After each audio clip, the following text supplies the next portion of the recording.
All right, let's get ready here to start. Done. Okay. Call the meeting to order. As always, we'll start with the course reports. Phil?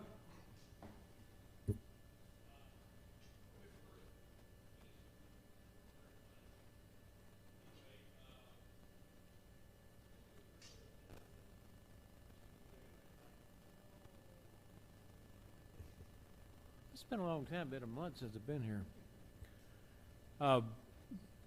We didn't have major damage like I thought we would on Kingswood and Burksdale, but there was significant debris on the courses, and some greens were silted over with sand, so I guess they're going to open Friday or Saturday, maybe. Saturday now. The bridge was damaged going between 7 and 8. The rails were gone.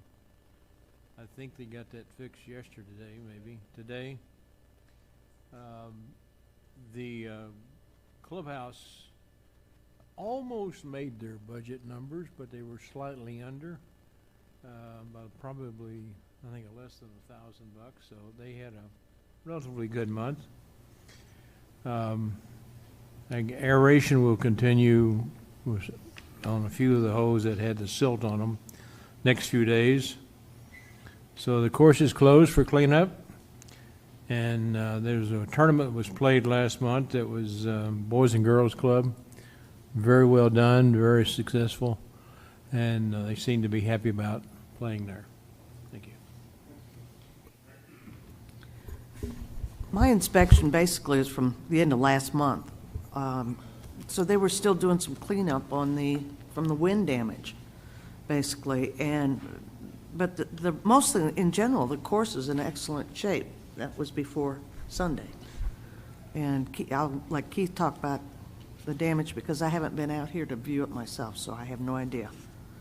Other than that, I have no comments over. Everything is clean and in shape and in good order. So. Good.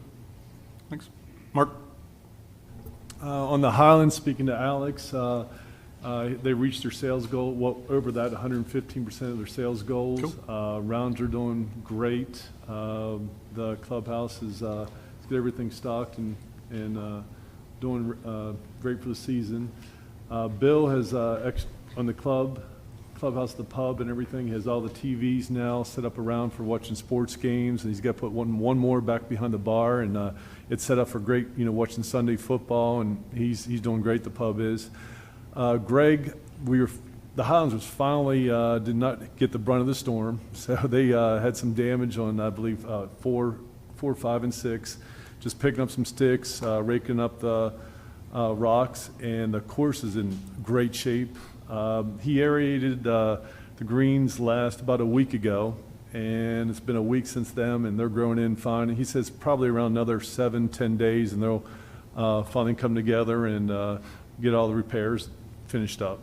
But besides that, course is looking great. Thanks, Mark. Dino? If a picture's worth 1,000 words, all you have to do is look at the Scottsdale pictures. Kyle told me last Friday and Saturday he thought the course was in the best shape of the year. And then Sunday, the rains came.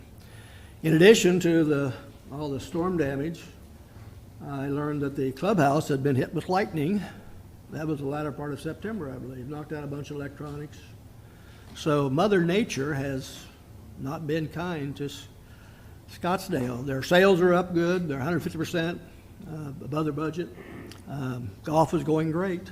Backside's been open all along. Front side, Kyle maybe knows when it's going to come open. They thought maybe Friday, but that was before they discovered all the damage on number 8 bridge. So I don't know. Then we got to start thinking about watching the weather and covering greens in the near future, it looks like. So, but greens, Scottsdale's been very good, of course, until the storm came. That's about all I have. Thanks. Susan? So at Dogwood and Brittany, they did not get much damage from the storms, just a little bit. So they were open, and the words I loved to hear when I was out there is, "Sorry, we're full."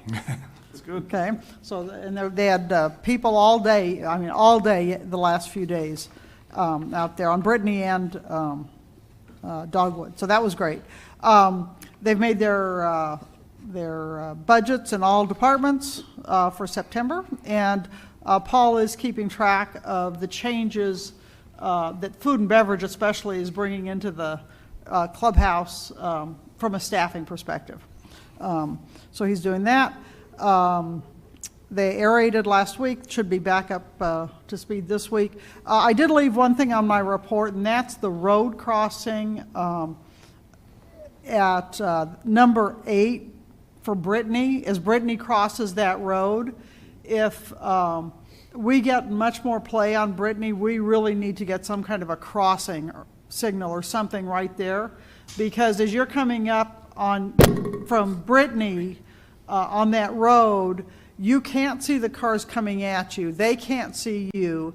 And the people who are coming up on, is it Commonwealth, Houston, whatever, the other one, they're all looking to turn. And so they're not watching for carts. And it gets a little scary there at that intersection.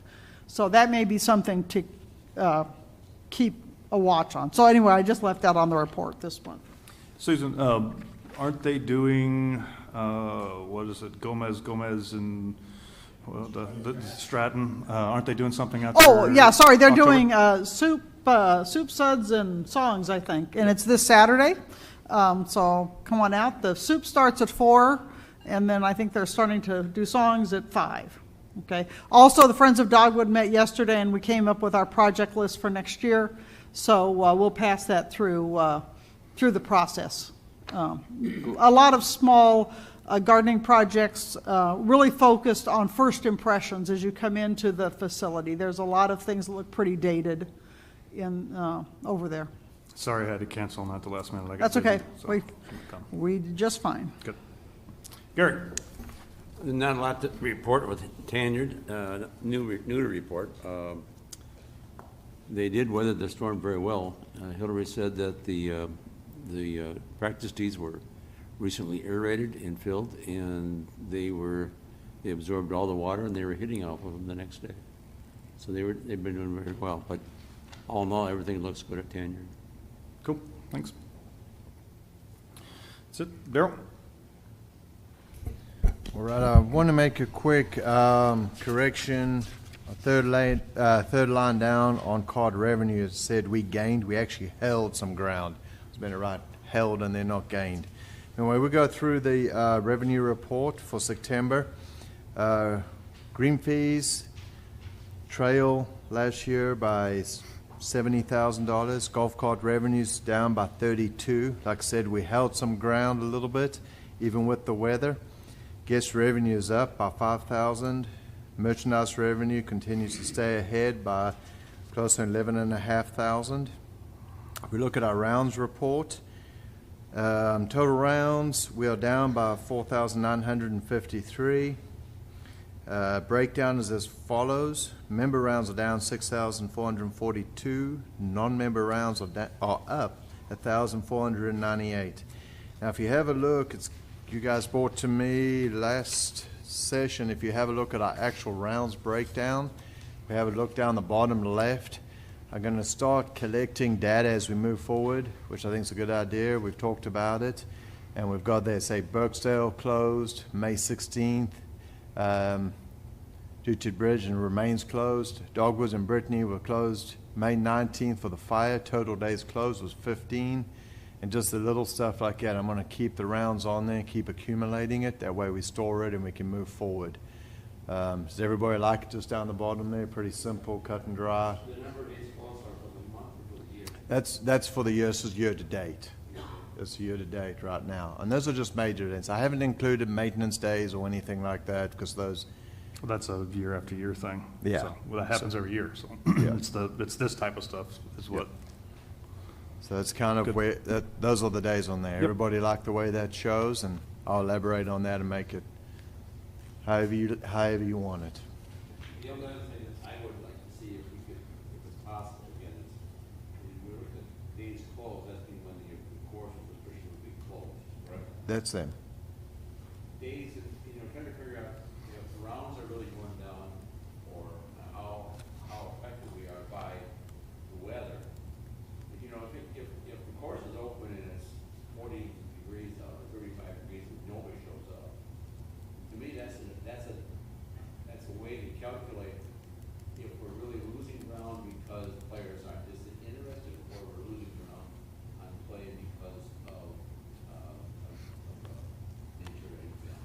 Okay, so I'll add, when Keith closes course due to cold weather, I can add that. As far as saying at 40 degrees, whether the course, because we have annuals show up, one person. Let's say a rain day, I mean, just torrential rain, if you don't want to rain on Saturday, we probably didn't get any play on Saturday. But that's the day that the course was closed. You're talking Sunday for this month. I'll have that in there. So when the courses are closed, I can do that. But what happens, Gary, is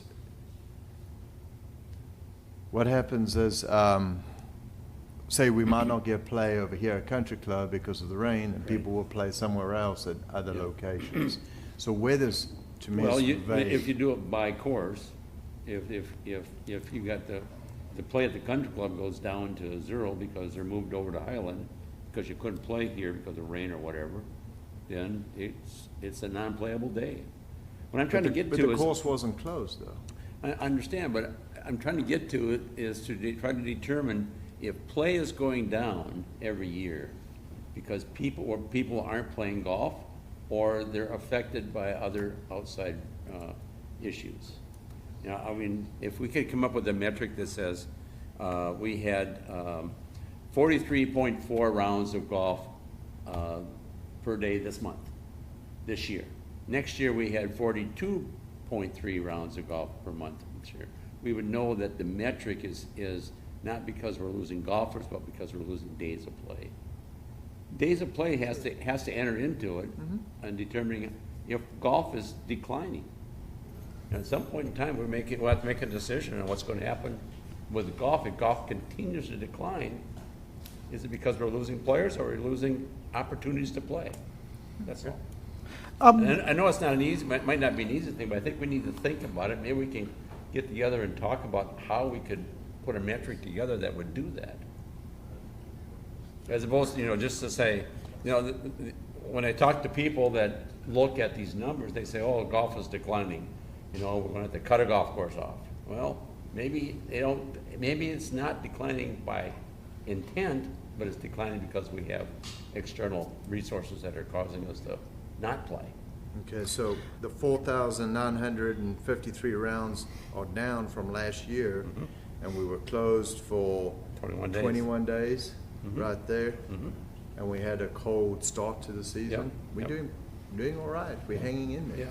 Although- The subjectiveness of that is, I Yeah. think, is the challenge. I'm not saying at the root of every problem, there's a solution. Right. But it's getting there and trying to figure out being non-subjective of, I understand where you're going and what we're trying to do. Come up with rules that say if Yeah. if this temperature is 35 degrees and we have one player that day, that to me that affected play. Whether the course was open or not open, that affected play. The Right. number of rounds. If it was 65 degrees, we might have had 100 rounds of play. So come up with a set of rules that we all can agree on, and then execute those rules. Well, I I think. don't know, maybe arbitrary. Well, personally, I think we've got to be careful about trying to overanalyze some of this stuff, because I think when you do your budgets, you plan for like 235 days of playable golf. I mean, there's already factored in that there's going to be a certain number of days that aren't playable. And now this year, I'm not a big fan of saying it's the weather, because every year you say it's the weather, right? This year, I think with the amount of rain we had and the loss of member rounds, there is a definite factor, because if you look at how many days the women's 18-hole, the MGA had to cancel, that actually this year you really can point to the weather being a factor. But I really think that there's a point of kind of diminishing returns. We know what's happening with people. You can get the statistics on what happens with golfers. We have those, but to point to this is, because it was 59 degrees instead of 60 degrees, or it was a little rainy versus not rainy. It gets to be awfully subjective and complex, and I'm not sure you really get what you need out of it. Well, I'm not looking for 59 or 60 degrees. I'm looking for, is it playable or not playable? Well, I think what we want to factor in also is I understand I understand where you're going. The challenge is that there's even more variables on top of that. when did the rain occur? Did it happen in the morning? Did it happen in the afternoon? And so forth. How much did it rain? Did it lightning? What day of the week was it? We have days that are busier that it impacts us more. And so I would say that Susan's right. You can get paralysis from analysis. I think that the way that Daryl is presenting it and tracking it, and if we keep this information over an extended period, it'll help us give us a general idea.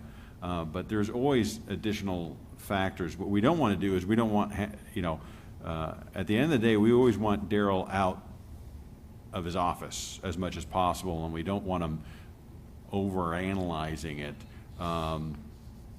And to answer your question, Susan, what we try and do is we try and budget to the middle, meaning we don't budget for a balmy winter, but we also don't budget for a catastrophic winter. We budget to the middle because we're going to be wrong no matter what, because we can't anticipate what the weather's going to be.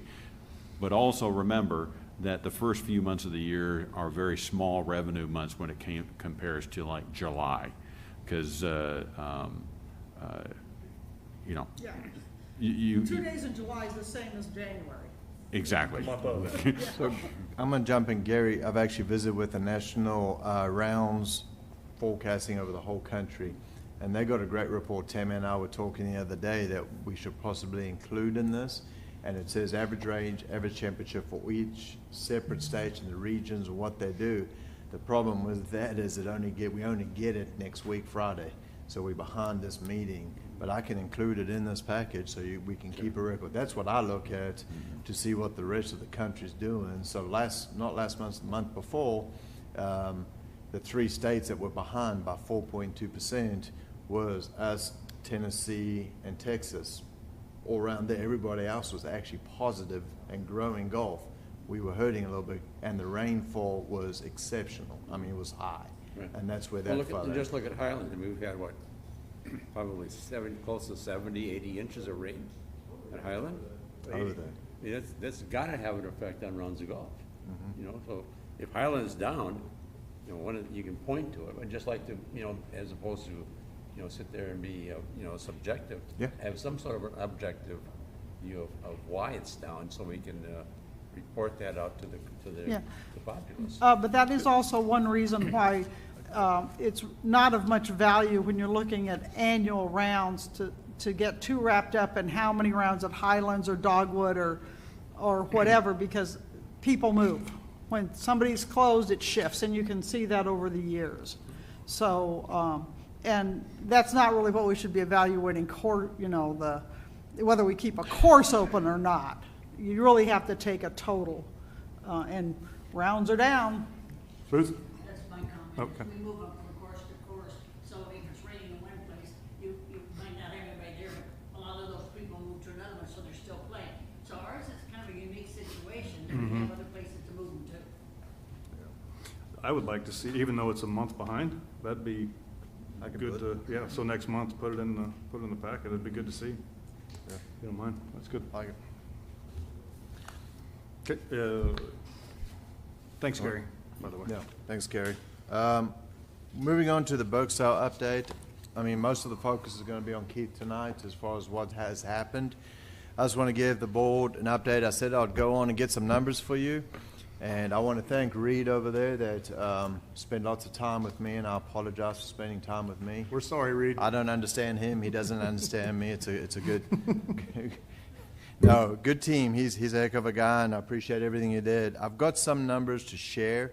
I haven't included it in the packages because this is what I've run into, is my fence that we talked about putting up, and it's got to be safety and all that.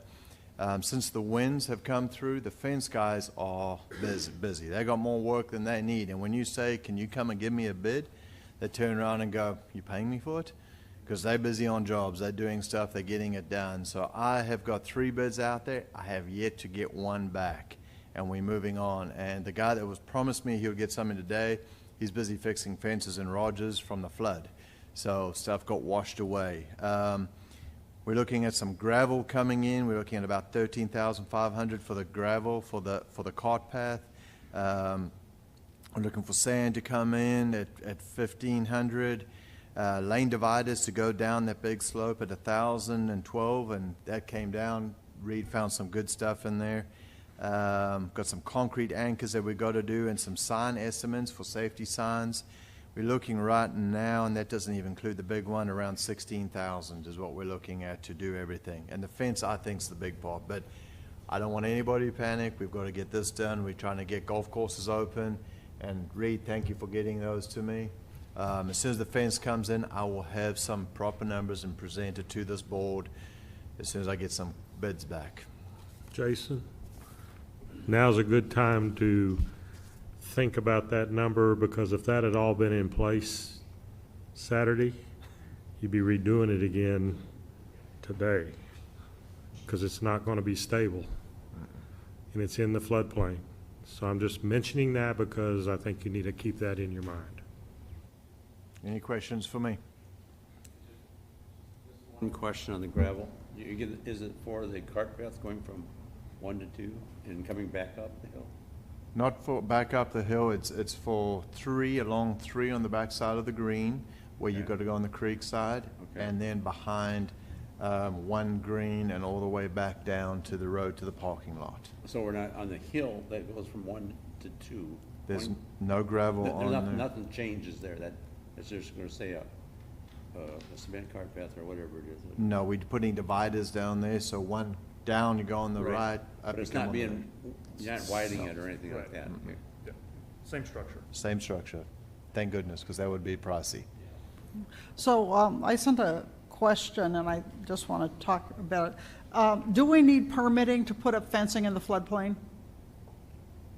We have a house in the floodplain, and we've always had to have permits to put things in the floodplain.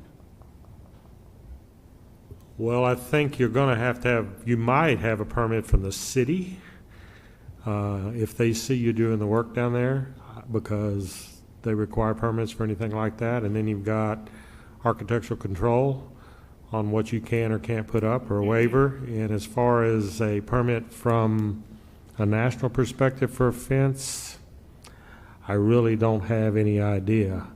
My guess is they wouldn't like it down there, because when it floods, where is it going to go? And it will restrict flow, and that's what all these permits are based on, whether Right. you do anything to restrict flow. Is that right, David? Wrong button.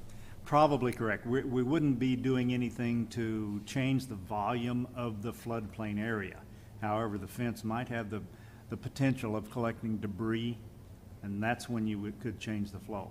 More than likely, what would happen if you collected enough debris to change the flow, the fence is going over and it won't matter.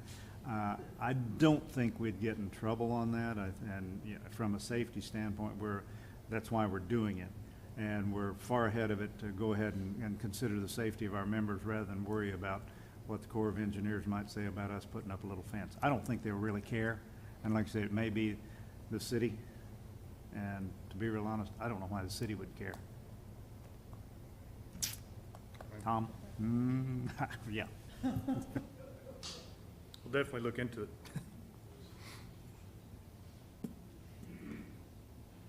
Okay, thanks, Darryl.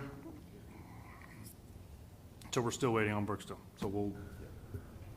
Nobody cares about the permits till somebody calls. Okay? I'm just letting you know the reality of the situation.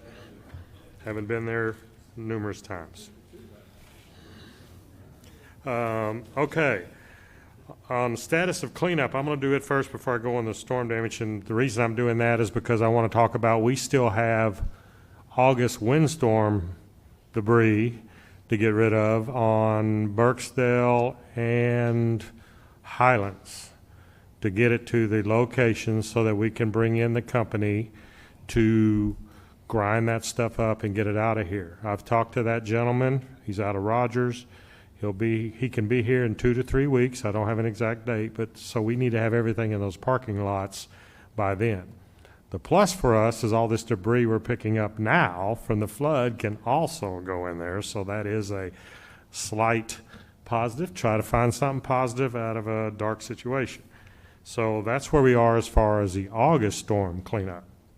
So now what I want to do is talk a little bit about the storm report and then where we are with cleanup on that. This storm report, now I've done it 3 times, and this one is outdated too, based on what I saw today now that the water has gone down. And if we get rain tomorrow, the next day, it'll be outdated again, more than likely. So I'm not going to read it. I'm going to pull out some highlights that are keeping us from being able to open the golf courses as we look at it now on major work that has to be done. So we'll go to Kingswood first, and it was mentioned that the railings are down. We won't allow anybody to go across there without railings. We made the call today to put the railings back up. We spent about $1,000. The guys that were doing the work really thought, should we do that? Because if we put it up and we get a storm, that's gone down the road. But we decided to put them up because I thought $1,000 was a reasonable investment, because if we don't get a storm, we can be open on Saturday. So the railings went up today. They're going to finish them tomorrow. We'll be ready to go at Kingswood on Saturday morning. So that one is set. They did have silt on greens. Kingswood was scheduled to be aerified on Monday. Obviously, we did not do that. He has gone in today and aerified the greens that had silt on them. They're in the report there. There's 2, 3, 4, 5, 8, and 14 all had water on them. I will say there was less water on them. The water didn't get as high as it did in the April 16 storm. So this one wasn't as much of a flood event as 16 in some ways. So that he's worked, he's gotten all the silt off, and those have been aerified. What we found for debris overall in the valley is there's a lot of logs that have been cut up by whoever from the storm that are out there. There's roots out there from wherever. You know what this storm did, if you remember, we've had this conversation. We did have 7.5 inches in most of our golf courses here.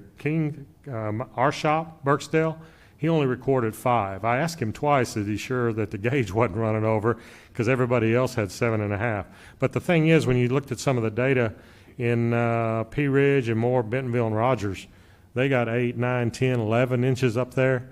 And that is the water that gets us. You know, these events that were hammering Highlands was on the other side of us, so we didn't get the brunt of it. So we paid for it this time on our end, basically. Bella Vista Country Club, we've got some major challenges on both sides there. We started out on Monday with a goal of opening the current front 9, which we're usually able to do. And we're not able to do that because we found where you go under 340 in the tunnel, going from 5 green to 6T. That cart path there leading into the tunnel is completely undermined. There's nothing there but concrete just sitting there, so you can't drive across it. We've got our feelers out to a contractor to come and help us figure out how to do that. Have not heard from him yet, and he's usually a guy that helps us out, done a lot of work for us.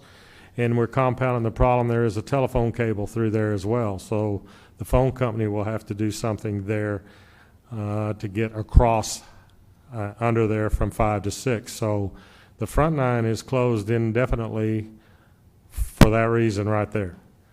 The back 9, which had the worst damage when you first saw it, because you had bunkers that are completely washed out on 11, 12, and 17. We had water on the front of 11, on 12, on 17 for a short period of time. Did not do any damage to the greens. All of this says we didn't have any structural damage. We didn't have any structural damage to anything that's actually golf related other than the bunkers. And I don't think we have structural damage to the liners. They all seem to be in place. They all seem to be draining. But we're going to have to take the sand out. We're going to have to clean it. We're going to check them to be sure they're not cracked. I have a contractor lined out, the gentleman that installed them 2 years ago. He's certified with the Better Billy bunkers, so he's the guy that put them in. He knows about them. They'll be here in 2 weeks. It's 3 weeks worth of work to do those 3 holes. So there will be a time frame there that you won't have a true front 9. You'll have no bunkers that'll be ground under repair, and depending on how much play we have while he's working, we may have to close those holes in order to get the work done. The reason it's taking so long is because you have to do it with small equipment. It's all done by hand. You can't get any big equipment in there, and you really can't get any big equipment around the golf course right now anyway. It's very difficult to get anywhere. So we have both sides with major repair issues. Our goal, and Rob is sitting over here, and the other two gentlemen too that are most impacted by the flood are over there, so you can ask them any specific questions, but our goal is to try now, if we don't get any rain, to get the back nine open, and those bunkers will be played as ground under repair. So they're working hard to do that. There's a lot of gravel on 11. There was a tree on the middle of 12 green that we got off. There's a tree over one of the bunkers. There's a lot of work to do over there. So at this point, if Rob has anything to add to what I've talked about, or you have any questions? No, I would say, as far as greens damage, it's just very minor. As far as greens damage, it's very minor. Keith said there's nothing major structural damage on greens. That being said, if you're going to play golf on it, there is some damage as far as the ball rolling over it, because there was a tree on 12 green. So nothing more than something like a deer, or we don't have elk or bear, I don't think, but something like that going over the green, nothing more than that. But there is some minor stuff like that to do on greens. So lots of silt we cleaned off today. Pretty much all day today was cleaning silt off. It was pretty thick. You could tell it went down in there a little ways. It's important to get that out so it doesn't restrict airflow and water. So that's pretty much it there. Keith got the rest. Okay, so we'll go to Scottsdale. We kind of do the same thing every time we have a flood at Scottsdale. We get the back nine open, which Kyle and his crew was able to do. And then we feel like, in 4 or 5 days when the water goes down, it's dry enough to work, we can get the front nine open, because you have gravel on 3, you have gravel on 8, you have gravel on 9, you have water going across 6, 5, till it drains off. You can't really tell what's going to happen. So I put in this report to show how outdated it is, and I need to be more selective in my words going forward. Scottsdale will reopen Friday at the latest. That would be incorrect, because once the water went down last night, this morning, Kyle called me. We looked at number 2 bridge. We have a major irrigation concern there along the edge. It doesn't keep us from using the bridge. It's not a bridge issue. It's next to the bridge, and the piping is, but when we have to repair it, we're going to not be able to use that hole whenever we get around to doing that.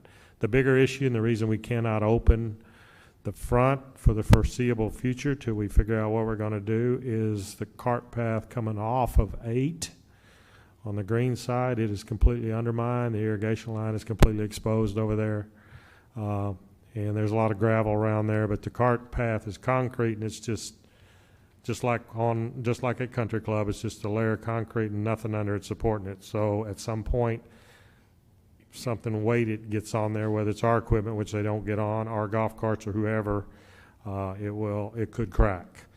And so we had to figure out. So I visited with Mac today. He has maybe some temporary ideas of how we could get it fixed sooner than later than doing it correctly. I also have an irrigation expert coming tomorrow to look at what we need to do with the pipe, because that might impact what we do with the cart path. So we're trying to get organized. So it'll be tomorrow before I have a better idea what our options are. But I'll just give you an example. The option on number 8 would be one of 2 things. We could just abandon that irrigation pipe right now because we don't need a lot of water, and I haven't talked to Kyle about this, so he's probably back there going, no, don't do that.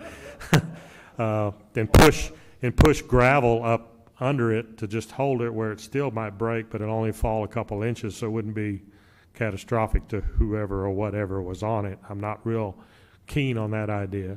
The other option is to just knock that concrete out, dump a bunch of SB2 in there, and just make it temporary for now, and then figure out what we're doing. The problem is we can't even get SB2 back there now. It's too wet.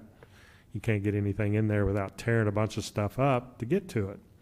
So in the past, we've always tried very hard and been successful to get golf courses open as soon as possible. I believe there's been times I've maybe got a little too quick and we do a little damage that maybe we didn't necessary. So we're going to kind of It's easy this time to hold back a little bit because there's a safety concern there and there's no way around it.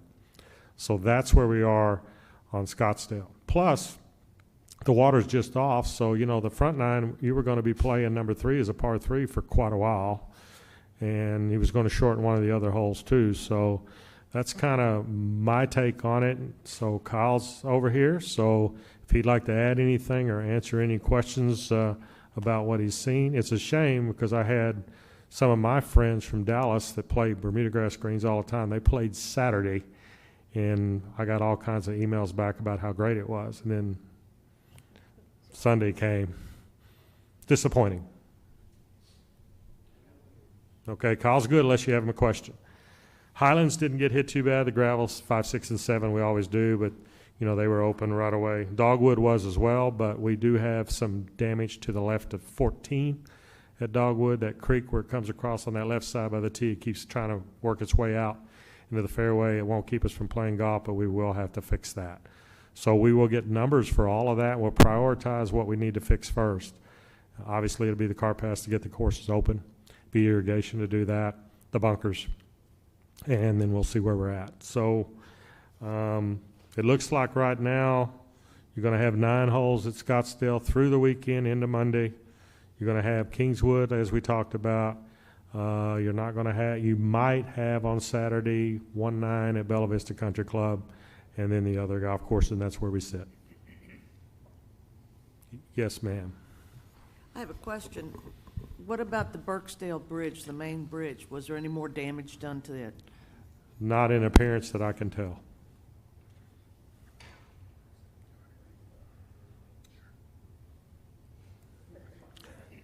Actually, there's more water flowing under it now than there was before because it cleared one side out from the debris. There is a lot of debris against all of the pier bridges. The ones that you don't see over there that we're not using have debris against them as well.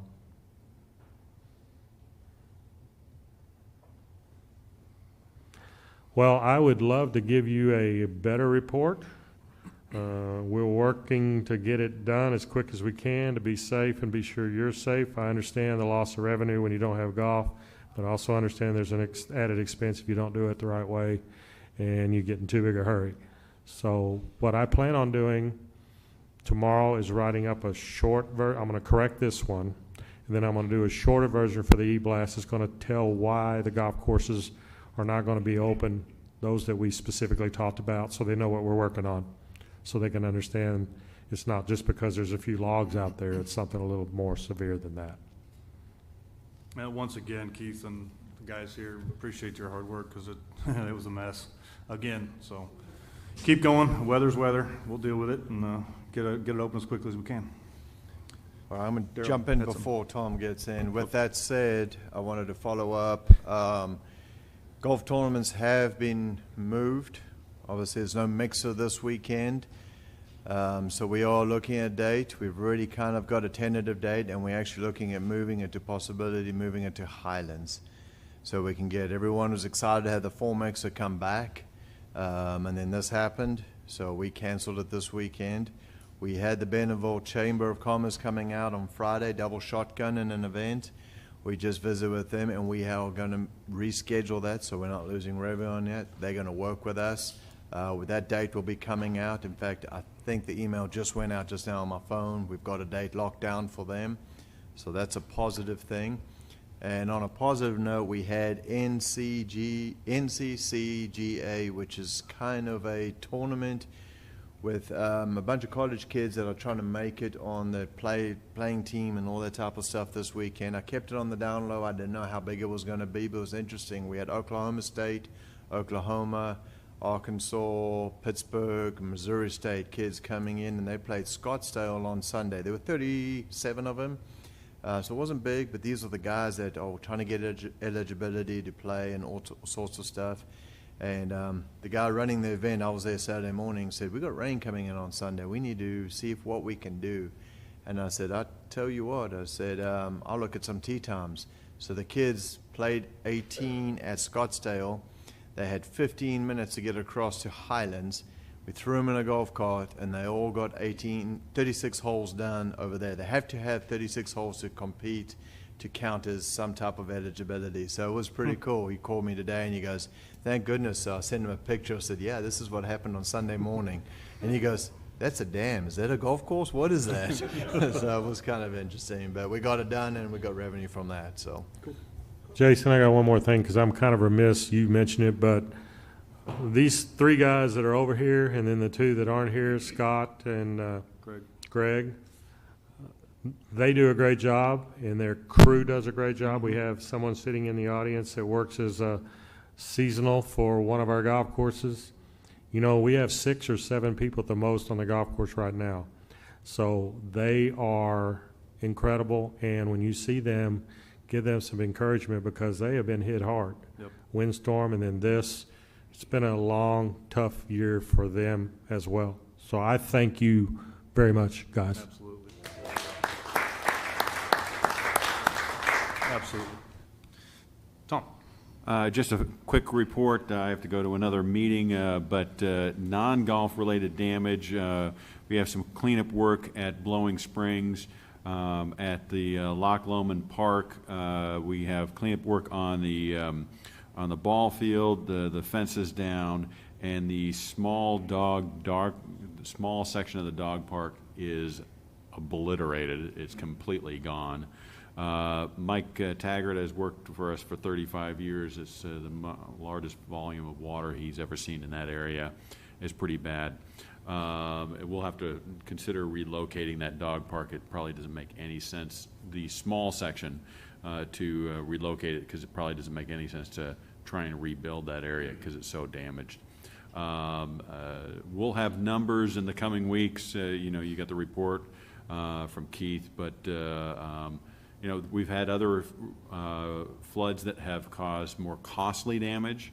This one probably isn't quite as much, but it's still poor timing, especially with the windstorm and everything. That's it. Thanks. Kim, I saw you sneak in. Did you have anything? No? Ruth? Board? Jerry? Cultural? No? A couple things real quick, and I know, Mary, you had something.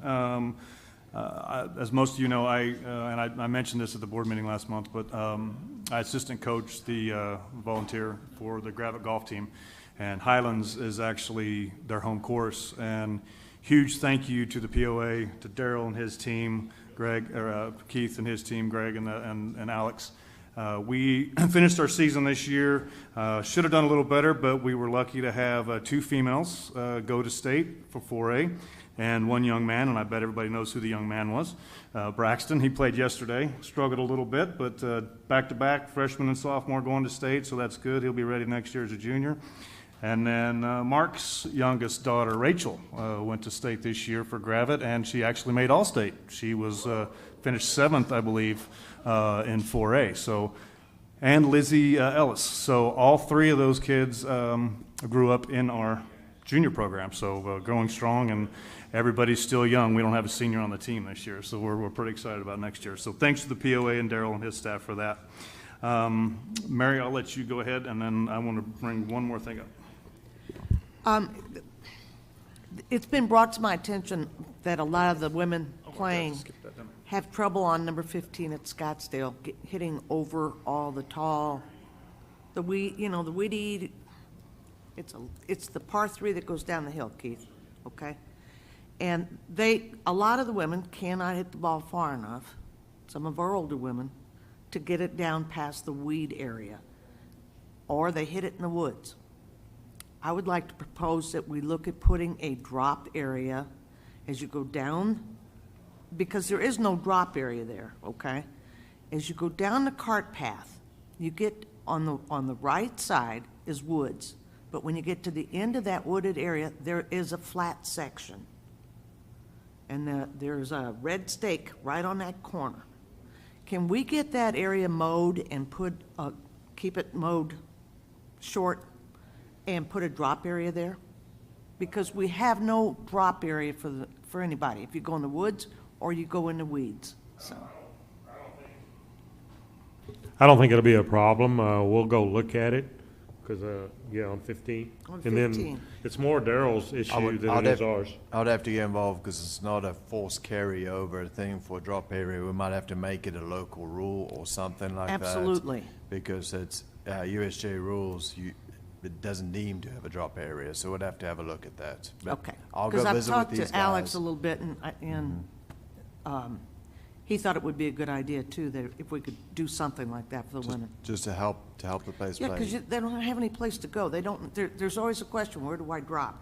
It went in the woods. Well, Okay, on it's that, not safe. it won't be just for women. We can't clarify No, that, no. so it would have to be for. it's got to be everyone. some of the men have got to have the same problems, but it was brought to me by the 18-hole women, so, thank you.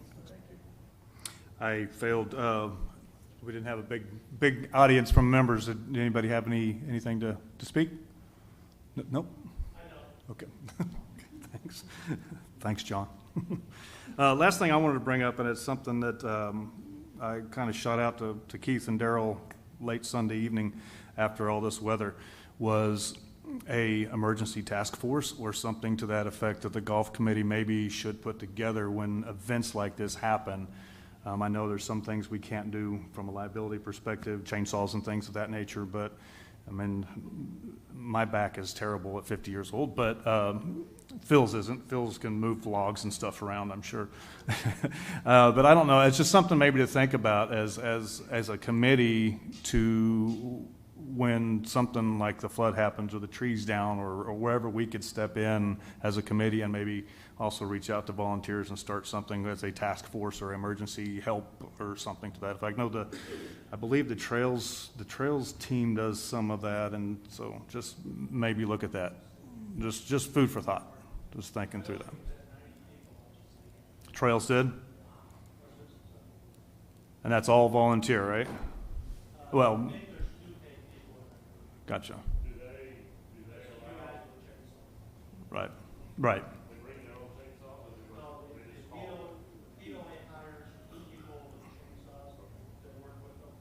And the rest is right. Are you guys involved in that? Are you involved in that, John, at all? I mean, you know how that's structured, though, I guess. Okay, well, we can talk about that. Well, in the past, I believe that what's happened is when the golf course gets to a place where handwork is helpful, then usually the maintenance team reaches out to the community and we do volunteers at that point. This is why I like your idea, Jason, because it's difficult for us to do that. If it came from this committee, then they could reach out, because you're right, there's a lot of handwork, raking up rock and stuff like that.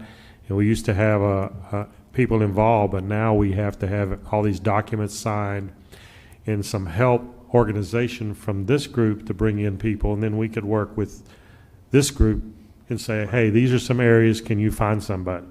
It would make it easier for us because we're kind of on fire from the get-go, okay? And so we love to have volunteers. There's only certain things they can do, but they do help. And I think who was doing it before was guys like Jake and those guys that were friends of each one. And most of those are not really doing much currently. Right. Does anybody want to step up and take on the challenge? Jason, one thing, in the past, we've used the Friends of the Highland at the course out there a couple of years ago. I'm sure that other courses have friends of somebody that could do the same thing if the committee reached out to those groups initially. Right. So. Okay. Chirp. Okay, well, we'll think about it. I think it's a great idea. We'll figure out how to work with it, make it work. Is there anything else? Yeah, I just. Oh, meeting times, yes. Yeah. Go ahead, Mark. Before that, I just want to tell Daryl, your staff, Alex, and everything, years ago, there really wasn't even junior PGA, and what you have done with the kids, some of these kids never even had a golf club in their hands, and what you've done is huge. Yep. And they're getting, some of the girls are going to states now, and just want to say thank you. Appreciate that. Absolutely. That's no. Yeah, Forget about that question. Forget about that question. And also, And also, you're gonna have to exactly tell me what it was that you just did, but you just had a big award, right? Yeah, I know, but I had to do it, you know. Class A certification. And what does that mean? Explain that to. That's important. It's a big, he's a capital PRO. It's further education that can take anywhere from 6 to 8 years of educating. Been studying for a while, always been in the PGA program, and worked my way up and finally got recognized by the PGA and accepted into membership as a Class A.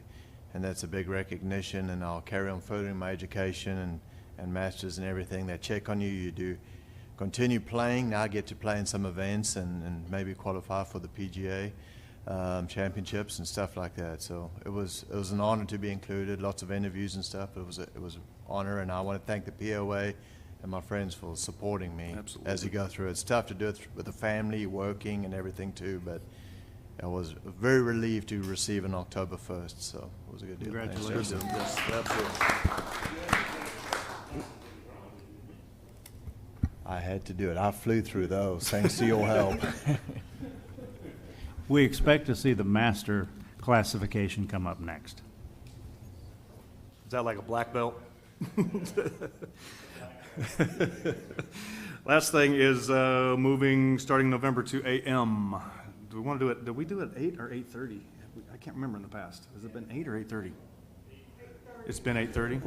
What we did is 8:30. That way everybody could get to their tee times on the Wednesday, and we didn't do 8 because that's early. So 8:30 is what we used to do. We did do 9, but then every time the meeting would roll over a little bit and people were rushing to get to it. So 8:30 in the morning seemed to work out pretty good, and that's what we've done in the past on Wednesdays. Do we need to vote on that? Just move it, don't we? Yeah, just stand, yeah, okay. We just did it till April, March, or April? October through March. November. So you change again November through March. So you March, yep. change again when the season Yep. starts in April. Yep. All right, so next month it'll be 8:30. Here, all right, anything else? Yep, you bring donuts, Phil. Hit them straight, adjourn.